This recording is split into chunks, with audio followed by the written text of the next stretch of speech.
The draft preview continues. Back to the fifth quarter with Matt and Mark.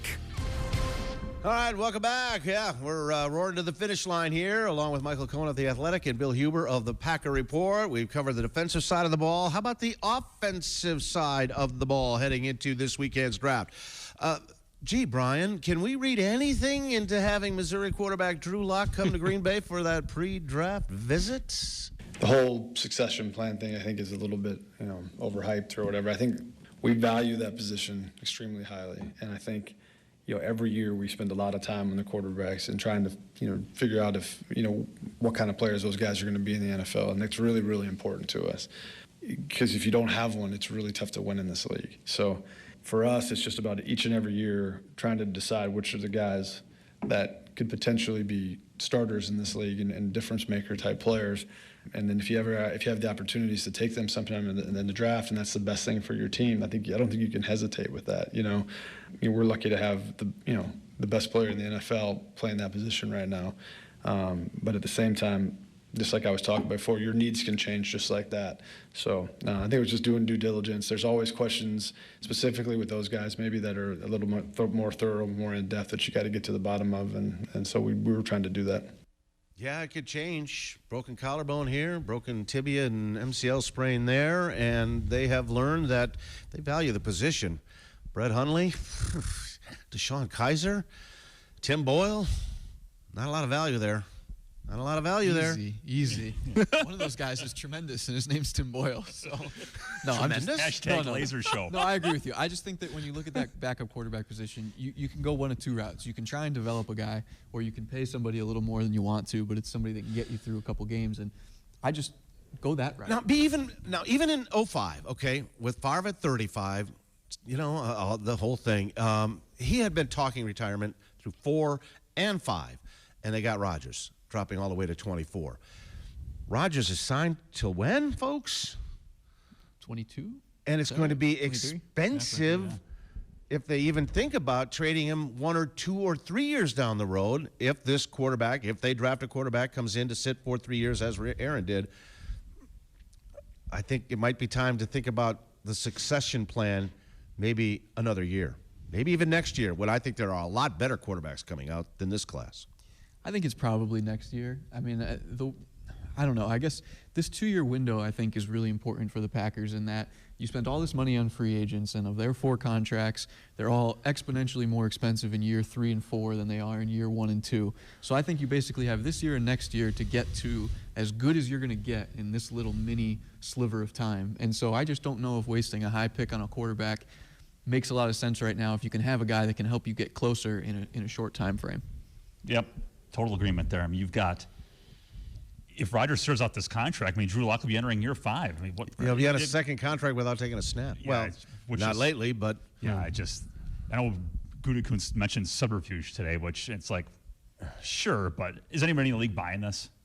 I don't. Like you so. said, 90% of this is false information this week, and that may be more of it. And with a roster full of needs, yeah, I don't think you go that route. No, I think you get this. I agree. I think you get the LaFleur program established, and then maybe think about it. But not to say they don't have issues on offense. We mentioned the offensive line, and I think that's a very viable option at one of those 2 first-round picks.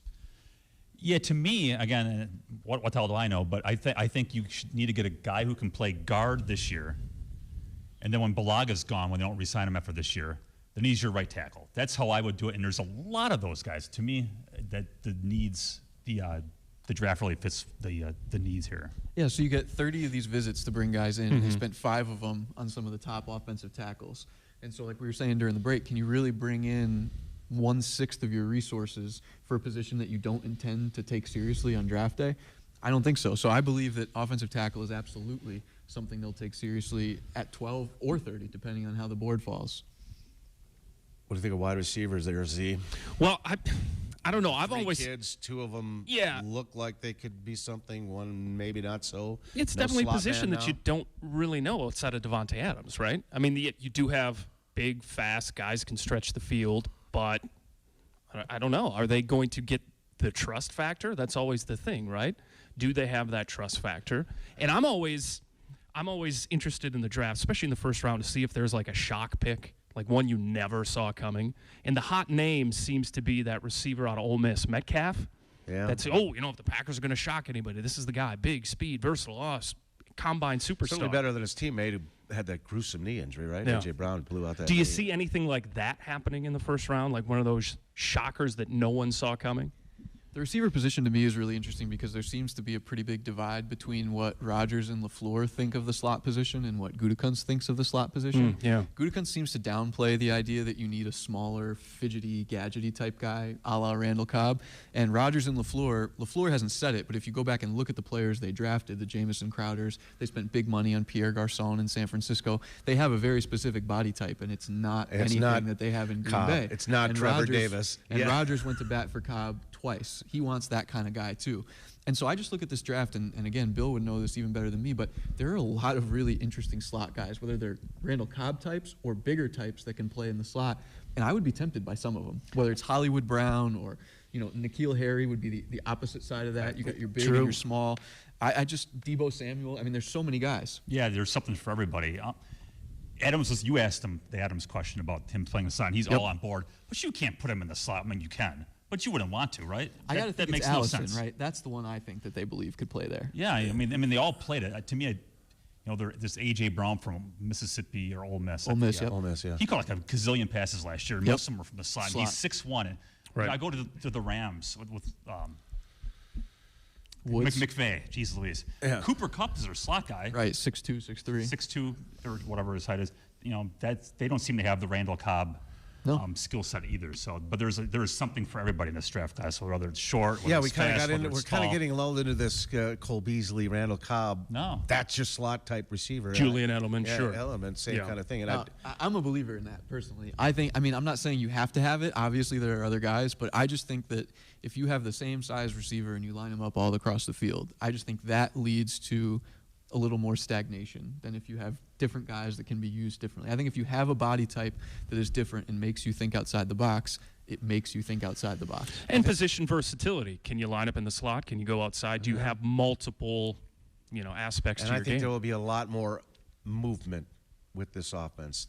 Bunch formations, all the kinds of things we see with the McVay, with the Shanahan tree. That's what's going to be really interesting because we don't really know exactly what that's why this it's is killing me. going to We can't look get out like. and watch Yeah. at least Yeah. how they line up a little bit tomorrow. I mean, it's but- going to look more like San Francisco than LA. I agree. That's what we know. So I you're going agree. to see a lot of tight ends. You're probably going to see a fullback make the 53. They're going to use multiple blockers on each side of the line of scrimmage at times. But yeah, I mean, I'm really curious to see how creative he gets, and most importantly, I want to know how much freedom he's going to give Rodgers. That's a lot to digest. We'll have to wait and see on that one. Running backs. I think you need one. I think you need one. I think it's a big need. Where Aaron Jones, I think, is like the greatest fit of all time for this offense. Yes. But he's got 3 MCL injuries in 2 years. I don't know if Jamal Williams fits, and you need to get one guy who can catch the football. And I agree. 1A to Jones, who can step in and start. I think it's a really big need. Running back value went way up over the last couple of years with the Gurleys and with the Le'Veon Bells and some of the first rounders. And when there were years where we went without a first round running back taken. Yeah, I go to the combine I was talking to the Rams guys, their GM Snead and the coach McVay, and they both were lamenting the fact that they ran Todd Gurley into the ground. Yeah. This is one of the great running backs in the league, and they lamented they used him too much. So I think you got to get someone to be Aaron Jones' sidekick. All right. Yeah, nothing wrong And with probably a big guy. 2-3 guys that can do multiple things out of the backfield. Yeah. A lot to chew on, no question about it.